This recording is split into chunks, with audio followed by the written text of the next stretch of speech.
Welcome back to our channel. So today in this video we are going to discuss about how to enable two-step verification with a physical security key in Schwab. So without wasting much of our time, let's get straight into the video.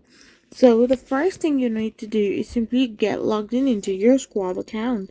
Once you log in into your Schwab account, all you can do is simply click on your profile in the top right corner. Once you click on the profile on the top right corner, now you can simply select security settings from the drop down menu bar.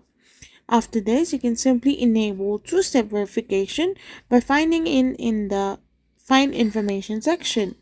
After this, you can simply contact Schwab for physical key setup. You can simply email them, or you can simply have them call or tag them or chat with them through their bot.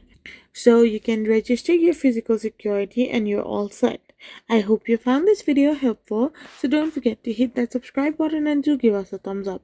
We will be back again with more informative videos. Thank you for watching.